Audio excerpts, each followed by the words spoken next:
the last few months. How have your achievements helped to stimulate the economy, to energize the economy, so to say? Just like I did say, some of the reforms we brought in to our operations, to our legal processes, to our prosecution approach has yielded some reasonable, modest and reasonable result for us in the last 1.5 years. For example, we discovered that, like I did say, prevention is better than cure, like people say. It costs more to recover than to prevent. If somebody has access to process of crime, he can do so much, he can fight you back.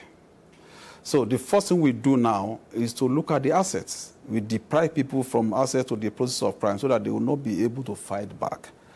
So we made it part of our operational processes. And that has yielded a lot. Now, for the first time in the history of EFCC, we had the largest single real estate recovery. As a matter of fact, sir, it's a world record. It's a world record. Single largest real estate recovery anywhere in the world. I've gone to hand over the property to Ministry of Housing because it's still at the completion stage for them to complete it and go through transparent and accountable process to dispose to Nigerians who are interested, so that money will come back to government, that money that has been taken to build that estate. That is number one. And in addition to that, monetary has not shown up.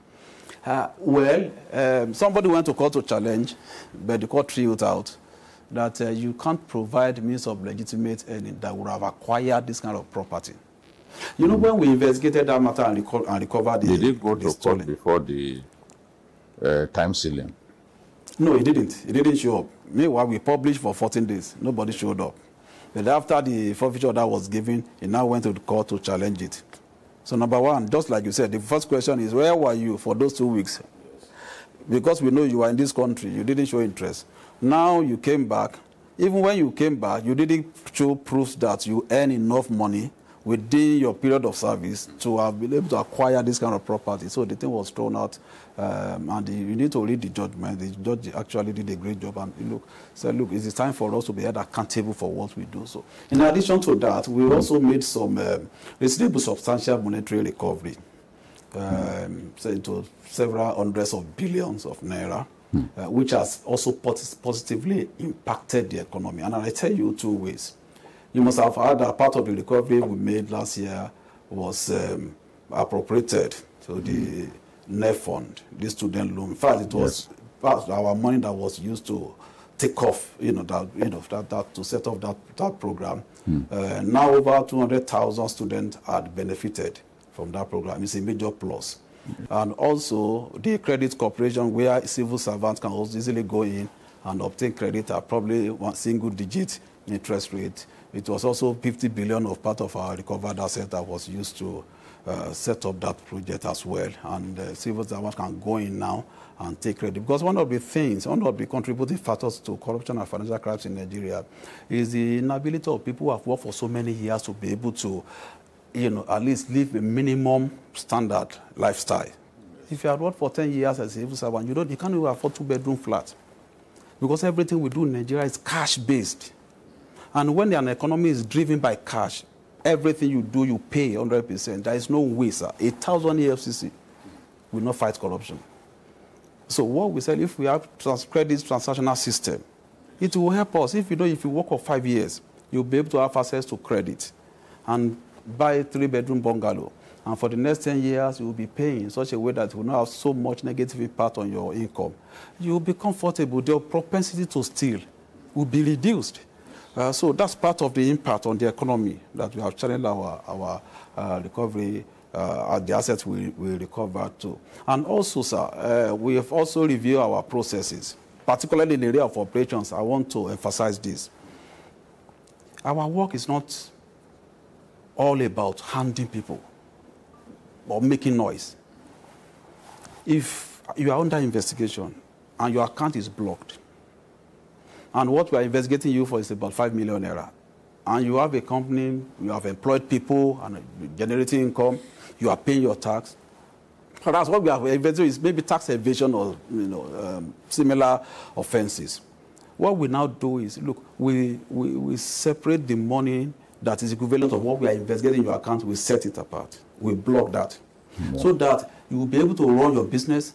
You'll be able to pay your salary, unlike the previous approach of blocking everything. People are laid off and all of that. So we have refined that system and ensuring that to ensuring that, look, businesses can still survive while they are under investigation. For the mere fact that you are being investigated is not the end of your business, except that if that business is really set up to defraud the economy or to defraud the system, that's where we can shut you down. So those are areas where we'll be using the instrumentality of this work to stimulate the economy. Let's talk about bank fraud. Bank fraud is a very, very big problem. And I want to know how the EFCC is helping these banks to stem the tide of bank fraud, especially people hacking into bank system and defrauding the banks.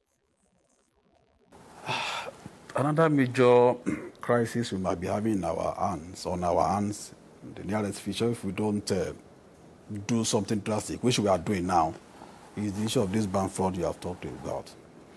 Now, as I'm talking to you, sir, we have about 6 banks, I won't mention it because of their image, that have been hacked into by young people.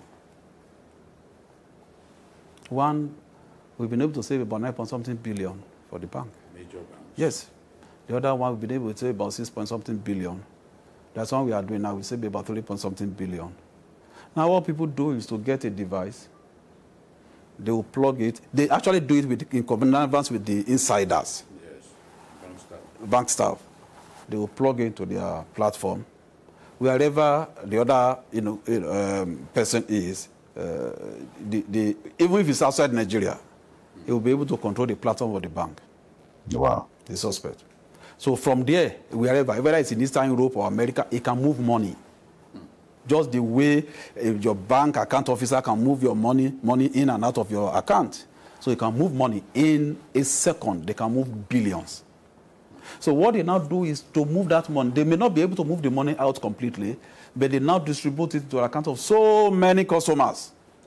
And so they will have access, back-end access to that account too. From that account, they will move it probably to the wallet or to POS, and from there they will withdraw the money and off they go.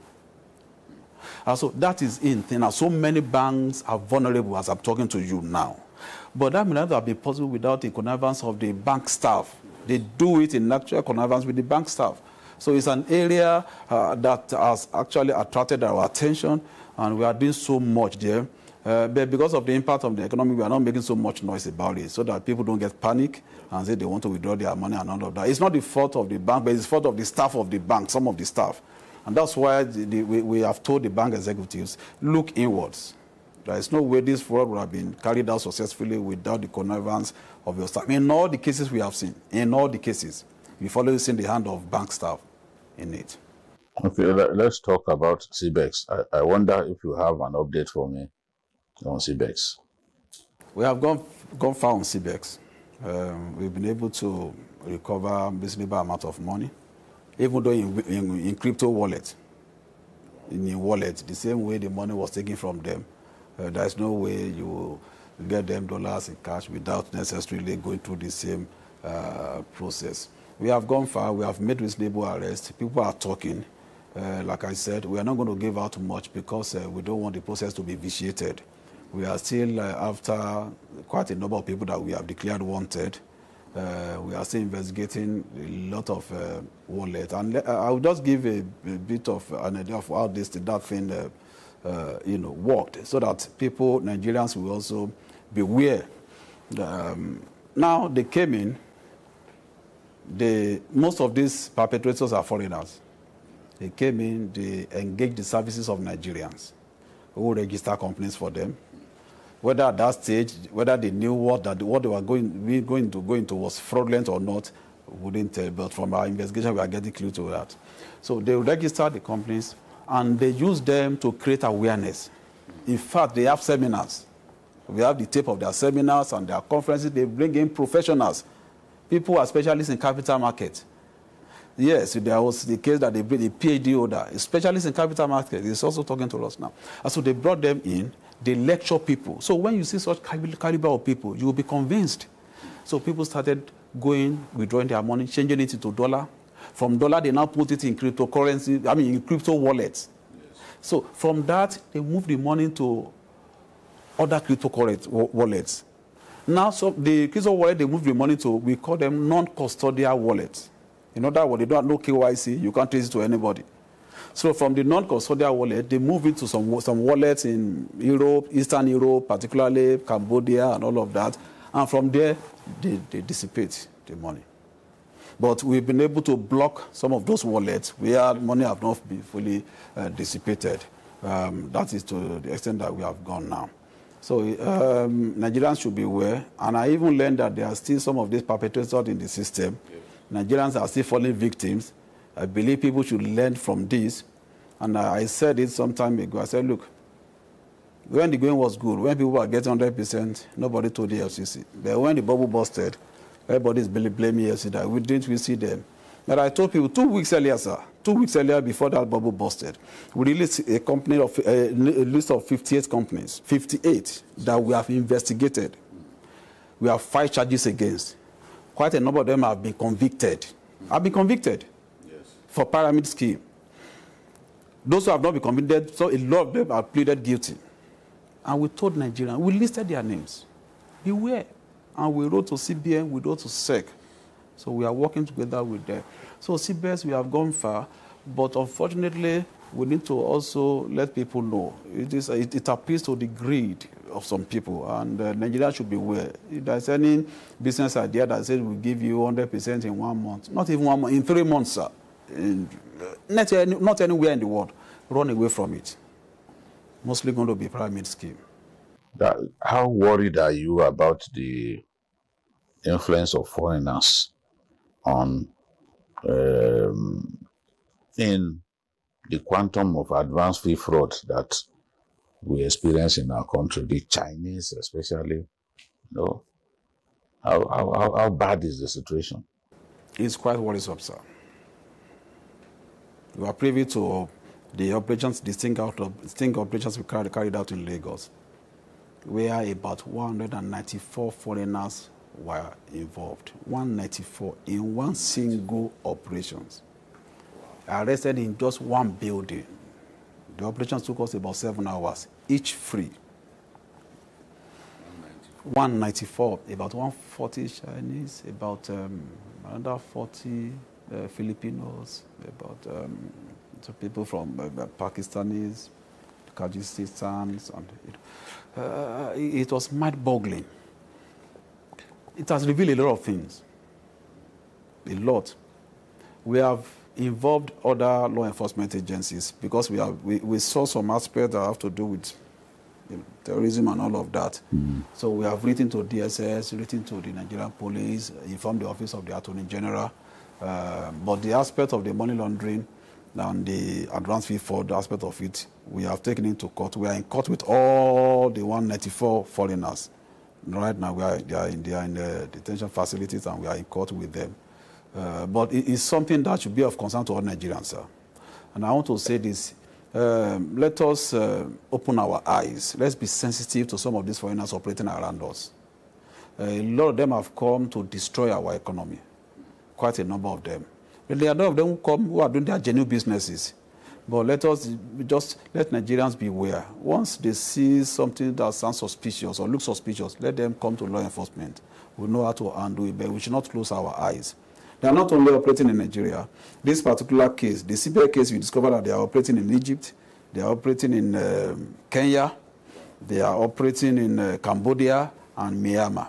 And you see, interestingly, the Myanmars that are involved in the 194 people that arrested that were made, we are beginning to see nexus between them and the CBS case. We are beginning to see some similar pattern. The way they move their money, the way they operate their cryptocurrencies. But I believe that will take us somewhere. By the time we fully exhaust our investigation, we are going to give a full report to Nigerians.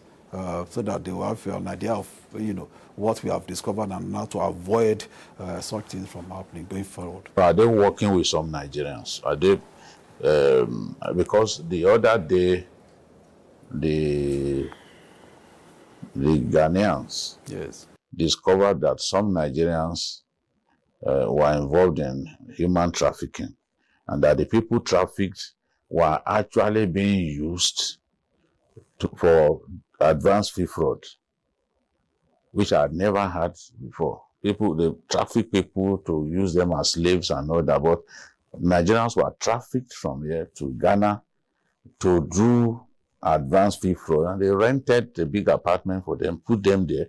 All they do is just